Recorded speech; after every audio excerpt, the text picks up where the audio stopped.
Hey friend, please subscribe. 1 second for you. Big deal for me. The moment I saw the name card, I felt my stomach twist. It was thick, ivory stock, the kind you'd expect at a senator's fundraiser. My name was written in elegant calligraphy, but underneath it, in a different, sharper pen, someone had scribbled, Marcus, father, by obligation. That hit harder than I ever expected. 19 years. I raised Riley on my own after her mom walked out when she was 5 months old. Diapers, night shifts, fevers, school pickups, scraped knees, part-time jobs, overtime hours, me, all me. And here I was, shoved into a linen-covered chair in a luxury venue on the edge of Lake Tahoe, surrounded by people who wouldn't be caught dead, driving the kind of truck I parked out back. Quick note, before listening, share in the comments which city or country you're watching from. And let's continue. The family table was loaded with strangers, polished suits, manicured hands, and subtle glances that told me I didn't belong. Some woman on the groom's side, maybe an aunt, gave a sideways look at my shoes and leaned in to whisper to her husband. They both chuckled. Across the table, some dude in a tech bro vest didn't even try to hide his smirk when I picked up the name card and stared at it too long. I felt like I'd stepped into a country club costume party, and no one told me it wasn't Halloween. A younger guy, 2 seats down, snorted. Guess they really had to include the janitor, he muttered, not knowing I could hear. I didn't say anything. I just stood up and pushed the chair back, slow and steady. I didn't need a scene. I didn't want to see who wrote it. I didn't want to play guessing games about how many of these smug faces thought I was a tag-along, some charity invite. I just wanted to get out. Riley stood across the room with her new in-laws. She looked stunning. White silk dress, hair done in soft waves, her smile easy and full. They were toasting something, laughing, like nothing in the world was wrong. And maybe nothing was. Maybe I really didn't belong there anymore. Maybe the chapter ended, and I just didn't turn the page. I turned around. Didn't even say goodbye. I didn't want to cry in front of these people. I didn't want to give them that win. That's when the music stopped. I heard the mic crackle. The room's chatter died like someone flipped a switch. I turned, and Riley was standing in the middle of the dance floor, heels off, holding her fiancé's hand. Not gently either. "I'm done," she said into the mic. Her voice didn't shake. "We're leaving." People laughed at first, like it was a joke. But it wasn't. She dropped his hand, stepped off the floor, and walked straight toward me. The DJ stood frozen, holding his laptop like it might explode. Her groom just stood there, blinking like someone slapped him awake. Riley grabbed my arm. "Let's go," she said. "We're not staying." I didn't move. "Riley, what the hell?" "I'll explain in the car." She led the way, dress dragging through flower petals and spilled champagne. We walked straight through that upscale venue, past confused guests and gossiping bridesmaids. No one stopped her. She didn't look back. Neither did I. We didn't say a word for the first 40 minutes. Just the sound of the road, Riley's bare feet tapping against the pedals, and her dress rustling every time she shifted. She still had her makeup on, perfect, barely smudged, but her jaw was tight, like she was clenching words in her teeth. The wedding playlist kept looping from her phone, still paired with the car speakers. I reached over and shut it off. Neither of us argued. She took the exit for Sacramento without needing directions. My place isn't fancy. 1-story busted fence, faded paint. But the mortgage is paid, and I've kept the lights on since she left for college. It's home. She parked on the curb and didn't move right away. Her hands were still on the wheel, gripping it like she was waiting for something to hit her. Finally, she let out a long breath and looked over. "I saw the card before you did," she said, eyes dead ahead. "Last night, at the rehearsal dinner. It was already on the table." I stared at her. "And you still let today happen?" "I had to be sure," she said. "I needed to see if they'd actually go through with it. They did." She reached into her small clutch purse and pulled out her phone. Unlocked it. No hesitation, no warning. "Watch." She held it up between us and hit play on a video. The audio was clear, Too clear. The groom's dad, Alan Drexler, was standing at the bar, tie loose, holding a glass of scotch. I mean, the guy's a glorified handyman, right? I've seen his house on Google Maps. It's barely above Section 8. Someone off camera laughed. Then the groom's mom piped up. Don't be mean. He's a janitor, not a handyman. Let's use his proper title. More laughter. Then the camera panned, and I saw Brent, her fiancé, standing there, grinning. Brent said, "Can't wait to see her face when she figures out she could have had her real dad walk her down the aisle. You know, the one who didn't mop floors for a living." The video cut off. My heart didn't. I leaned back in the seat, staring at the dark street outside. All I could think was, he knew. The whole damn family knew. And they smiled in my face anyway. Her real dad, I muttered. That bastard left before she even got teeth. Riley turned toward me, face blank, voice steady. I told them he was gone. I told them who raised me. They didn't care. Why didn't you tell me this before today? I asked. My voice cracked, and I hated that it did. I could have stayed home. She shook her head. Because this wasn't just about me, or you. It was about watching people for who they really are. I needed proof. I looked at her. So you married him just to catch them slipping? I didn't marry him.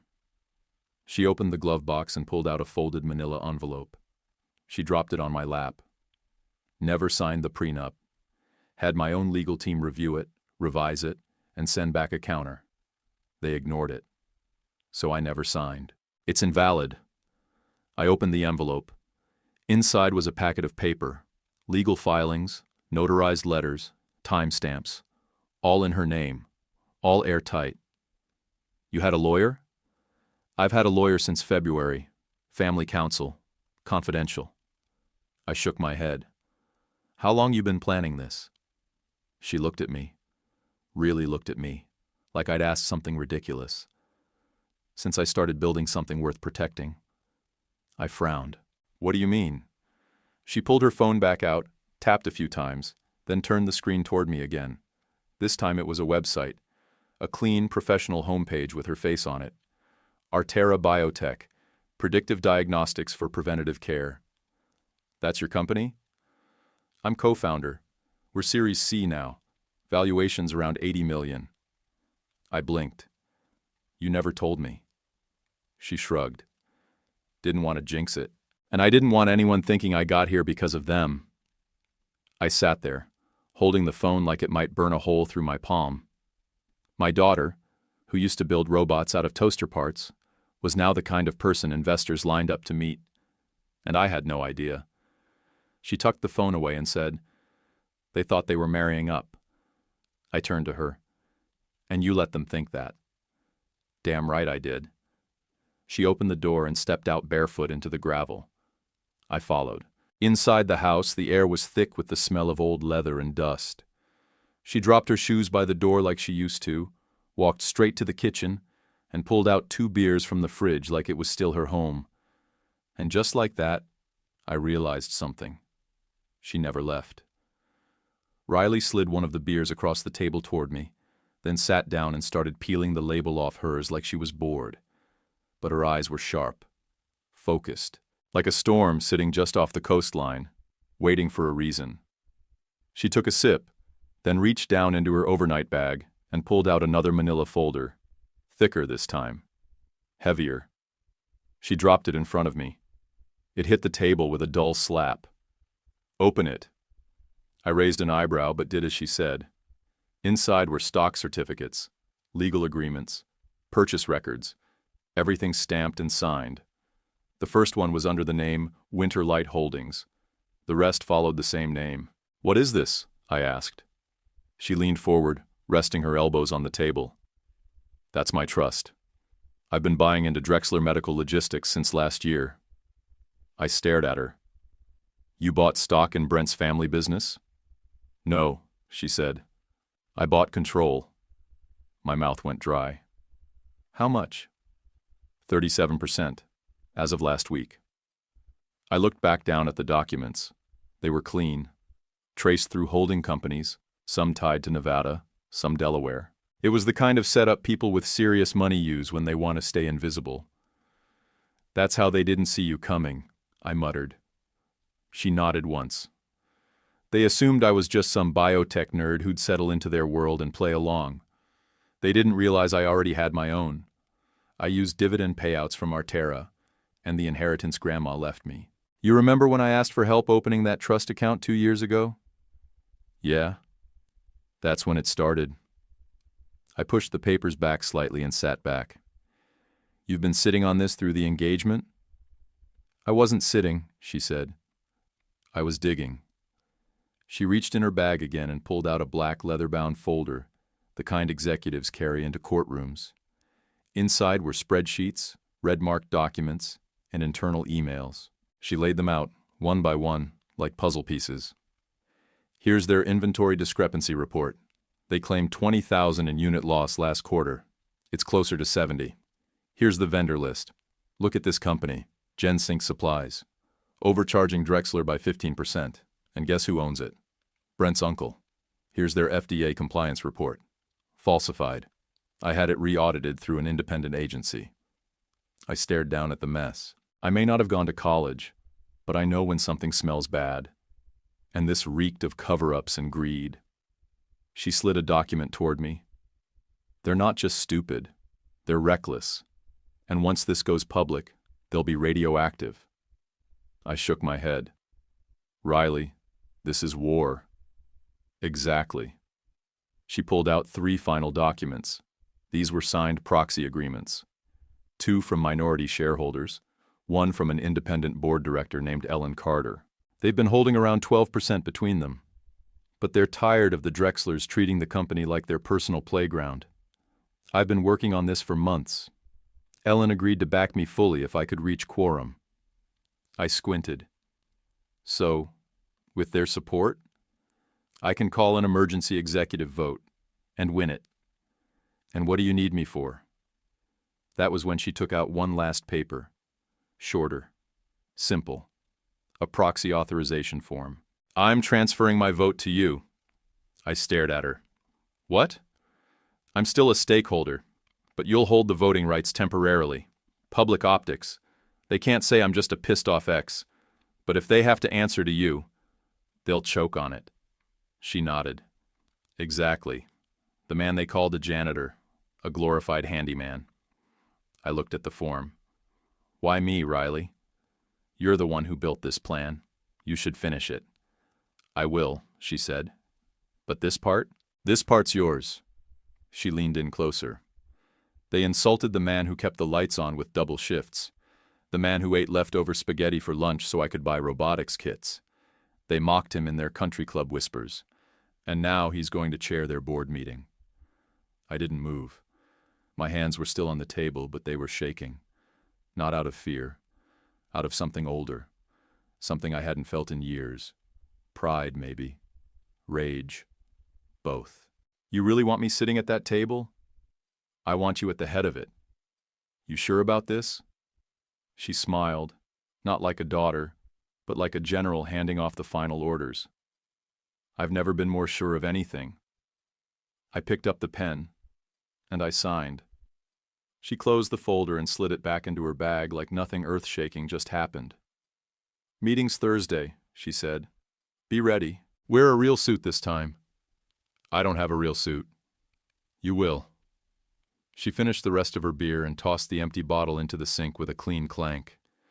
Then she headed to the spare bedroom like she still lived here.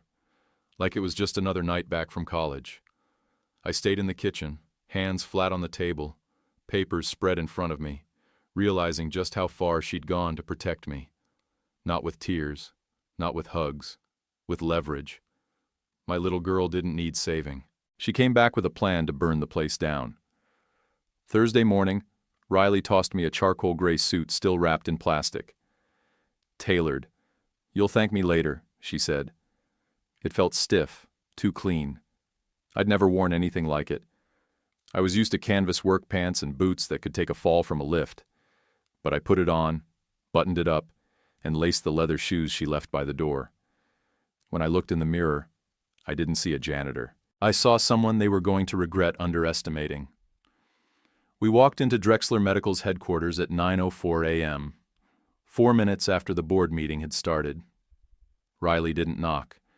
She pushed open the frosted glass doors like she owned the building. Inside the boardroom, everyone turned at once. 12 people, long mahogany table, crystal pitchers, notepads lined up like they were expecting a product launch, not a firing squad. Alan Drexler sat at the head of the table in a navy suit that probably cost more than my first car.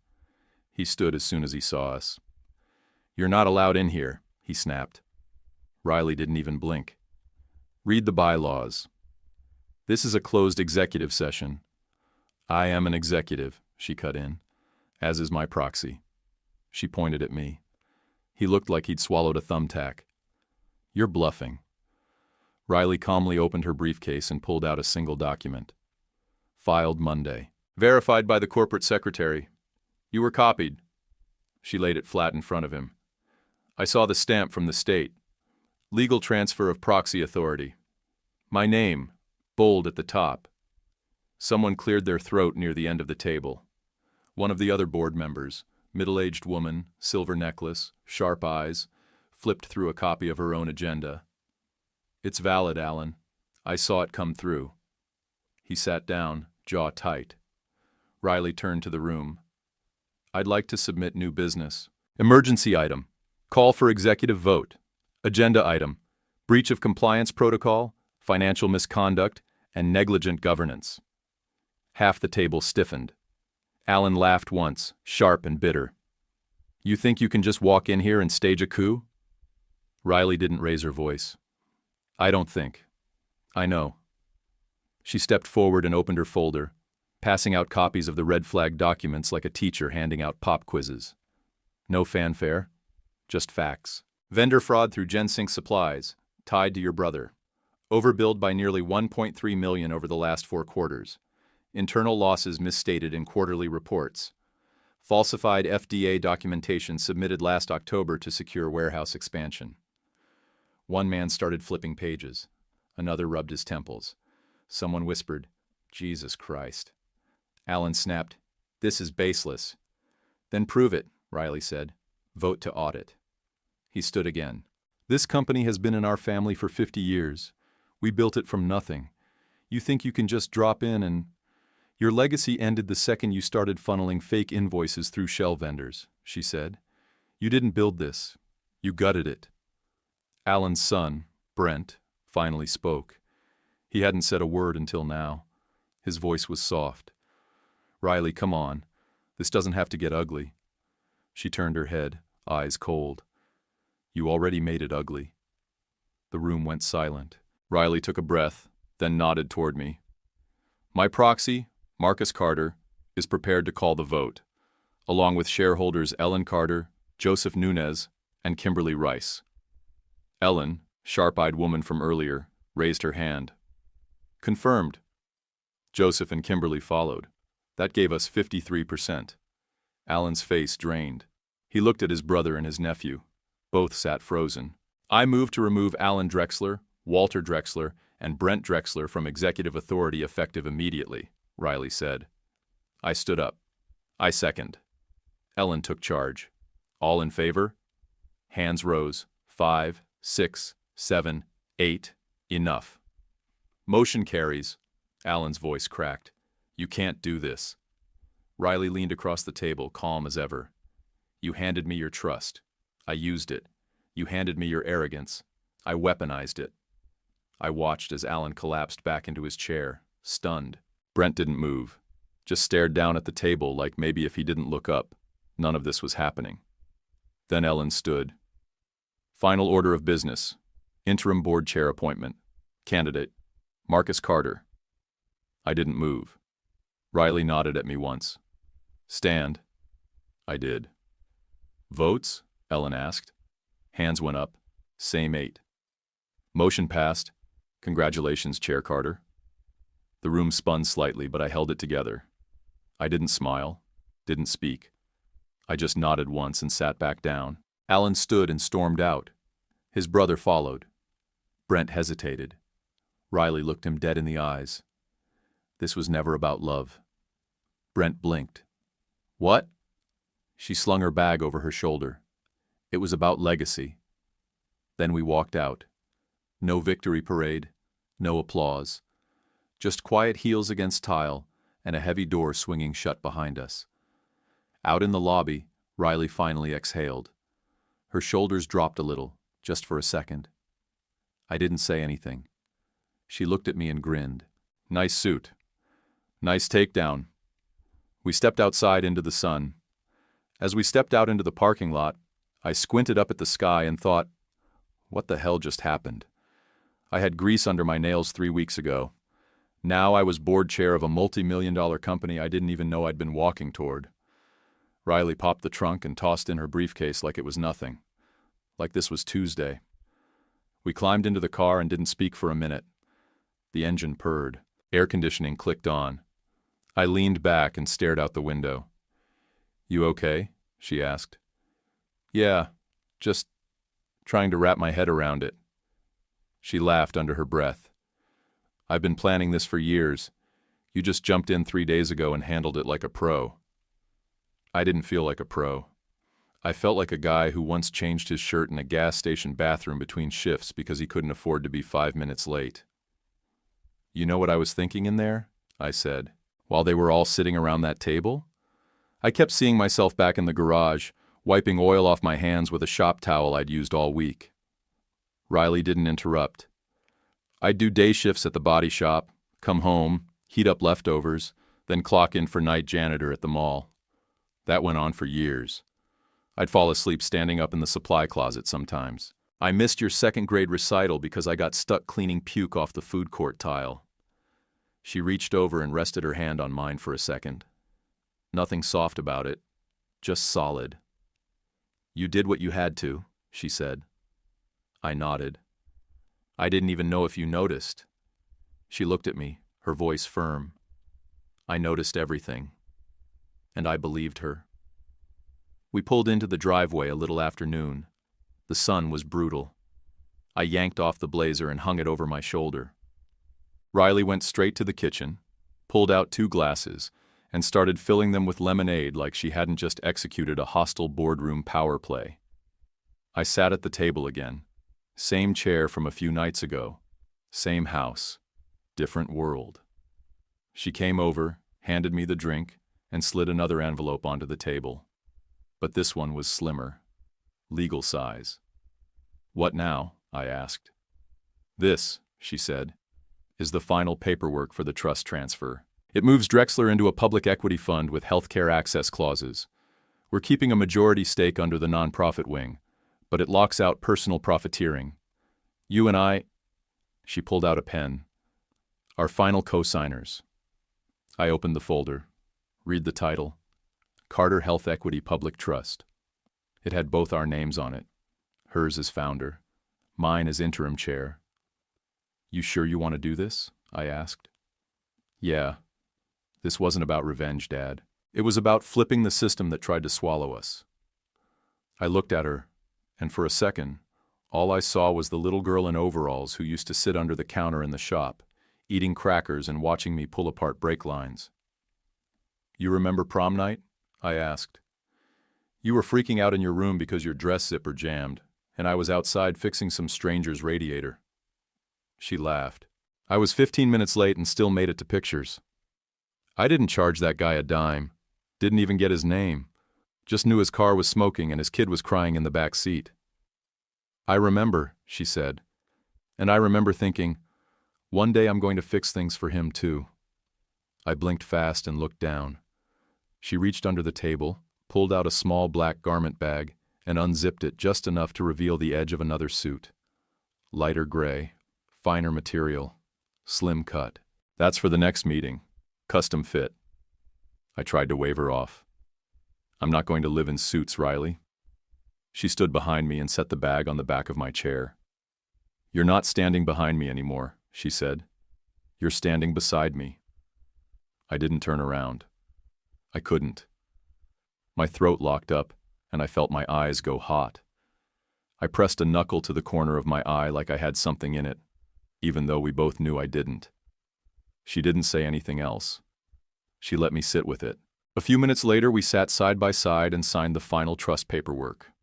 No lawyer, no notary. Just us and a witness over Zoom who barely said 3 words. When the final e-signature loaded and the transfer status blinked green, I leaned back and stared at the screen. It was done. We'd just handed off the Drexler empire to a trust that would prioritize medical access, compliance, and transparency. Stuff that actually meant something. And I didn't feel like I'd stolen something. I felt like we'd reclaimed it. 2 weeks later, the knock came just after 11. I was on the couch watching a rerun of some car restoration show, nursing a ginger ale and half asleep when I heard it. It wasn't loud, just firm. Too firm for a neighbor, too unsure for a cop. I opened the door in my sweatpants and a faded t-shirt. Brent stood there. His shirt was wrinkled, tie crooked, hair messier than I'd ever seen it. The guy looked like he hadn't slept right in days. Eyes bloodshot, jawline scruffy, hands twitchy like he didn't know what to do with them. "Mr. Carter," he started, voice low. "Please. I just need 5 minutes. I need to talk to Riley." I didn't move. I leaned my shoulder into the doorframe and crossed my arms. "You called me a prop," I said. "Now you're standing on my porch begging for mercy?" His face twisted. "It wasn't like that. I didn't mean it. I was drunk. I was trying to save face," I cut in. "That's all you ever did." He tried to speak again, but I stepped out onto the porch and pulled the door behind me, just enough to block his view into the house. "Let me guess," I said. "Your daddy's been frozen out. Board voted in an outsider. Family names circling the drain. Now you're here with your tail tucked, hoping Riley's got a patch kit." He dropped his head. "I didn't know she'd actually go through with it." "That's your problem," I said. "You never thought she could go through with anything. You thought she needed you." He looked up, eyes flicking toward the door. "Can I at least talk to her?" I didn't respond. Behind me, I heard soft footsteps on the hardwood. Riley's voice was calm. "It's okay." I stepped aside. She walked out barefoot in leggings and a hoodie, hair pulled back. No makeup, no performance. Brent took a half step forward, then stopped. She didn't go near him. She stayed by me, arms crossed. Her eyes were clear and sharp, not angry, but tired. The kind of tired that comes when you're done carrying other people's bullshit. "You don't get to spin this," she said. "Not here, not now." He nodded quickly. I know. I panicked. "My dad, he's blaming me. Says I should have stopped you. Says I embarrassed the family." "Your dad embarrassed himself," she said. "You just followed his lead." He swallowed hard. "I didn't sign off on that card, I swear. But you didn't speak up either. I thought it was a joke, a bad one, but—" Riley cut him off. "You laughed. You stood there and laughed while your mom called me the janitor's daughter, and your dad called mine a handyman charity case. You could have stopped it. You didn't." He reached into his jacket and pulled out a wrinkled piece of paper. "I wrote something. I know it won't fix anything, but—" "I don't want an apology," she said. "I want space." She pulled a white envelope from the front pocket of her hoodie and held it out. He didn't take it at first. "What is it?" he asked. "Cease and desist," she said. "It covers personal contact, professional involvement, and any attempt to interfere with the business transition." He stared at it like it was radioactive. "You're serving me?" he asked. "No," she said. "I'm protecting myself, and my company. This isn't personal. This is structural." He finally took the envelope, hands shaking. I thought we had something real." Riley tilted her head. "I did too. Until I realized the only thing real between us was your need to be rescued." He flinched. "You always needed someone to save you from yourself," she said. "I stopped applying for the job." He looked like he might cry, but no tears came. Just that stunned silence men get when they finally see the wreckage they helped build and realize no one's coming to help clear it. He backed down the porch steps slowly. Didn't say goodbye. Didn't try again. The letter hung at his side, limp in his fingers. He crossed the sidewalk, got into a silver car that looked way too expensive for someone who just got booted from his family's empire, and drove off without headlights. Like that would help him disappear. Riley didn't say anything until the taillights were gone. Then she turned and walked back inside. I followed. In the kitchen, she poured herself a glass of water. Her hand was steady. Her jaw was tight. "You good?" I asked. She nodded. He always talked like he was planning our future, but it was really just his. I leaned against the counter. "You did the right thing." She took a long sip. "I know." "Want to talk about it?" "Nope." And that was that. She went to bed. I stayed in the kitchen for a while, just staring at the envelope Brent left behind. Not the one from her, his. The one he tried to hand her like a get-out-of-jail-free card. He'd folded it too many times, like he kept changing his mind about giving it to her. I tossed it in the trash, where it belonged. A week after Brent walked off my porch, Riley and I stood under a rented pop-up tent in the middle of Oak Ridge Park, 3 blocks from the duplex we used to live in, back when I had to stretch $30 for groceries and gas. The place was packed. Kids from the neighborhood, families with strollers, a few elderly folks from the assisted living home nearby. There was a big blue banner behind us that read, "Carter Health Access Fund, Affordable Care, Real Equity." Below it were 2 tables stacked with refurbished glucose monitors, blood pressure cuffs, and preloaded medical tablets with health literacy software. All paid for by Drexler's new nonprofit arm. Our arm. We'd taken the first payout from Q2 dividends, carved off a clean slice, and poured it straight into getting supplies to clinics in places like this, where people knew how to survive, but rarely got the tools to thrive. Riley stood at the mic first. She wore a white blouse, no blazer, her sleeves rolled up and sunglasses on her head like she belonged here. And she did. "Today's not about headlines or handouts," she said, her voice carrying across the park. "It's about closing gaps that should never have existed in the first place." People nodded. A few clapped. A couple teenagers by the basketball court stopped dribbling and listened. She kept it short. She always knew how to land clean. "And before any of this could happen," she continued, "there was someone who worked 3 shifts to keep the lights on.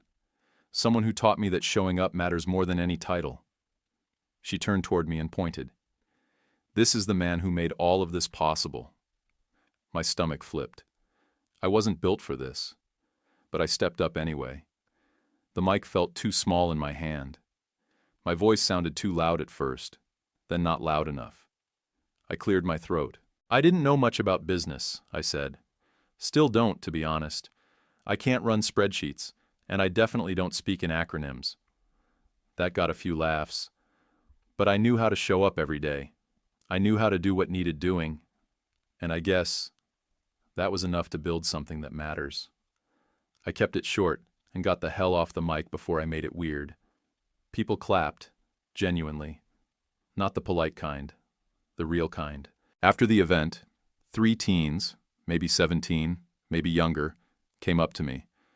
One of them, a girl with a buzz cut and a hoodie that said, "Future Engineer," looked me dead in the eye and said, "I've never seen someone like me at a board table before." I didn't know what to say, so I just nodded. Another kid asked if he could take a picture with me. I said sure, and he pulled out a beat-up Android that barely worked. Felt right. Later that afternoon, a local news crew from Channel 8 ran a segment called "Mechanic Dad Turns Corporate Chair." They spelled my name wrong in the graphic, but I didn't care. I watched the piece from the folding chair outside the rec center while Riley gave an interview. She looked calm, collected, professional, but not performative. She was herself, always had been. When the last table got packed up and the volunteers drove off, it was just the 2 of us left under the shade. Riley sat beside me, handed me a small white envelope and said nothing. I opened it. Inside was a single key and a folded deed. Property title, full transfer. It was addressed to both our names. I looked at her. "What's this?" "New house," she said. 3-bedroom, corner lot, short drive from here. My throat tightened. "Riley." "Not repayment," she said, cutting me off. Just an upgrade. For both of us. I looked down at the key again. It felt heavy, even though it wasn't.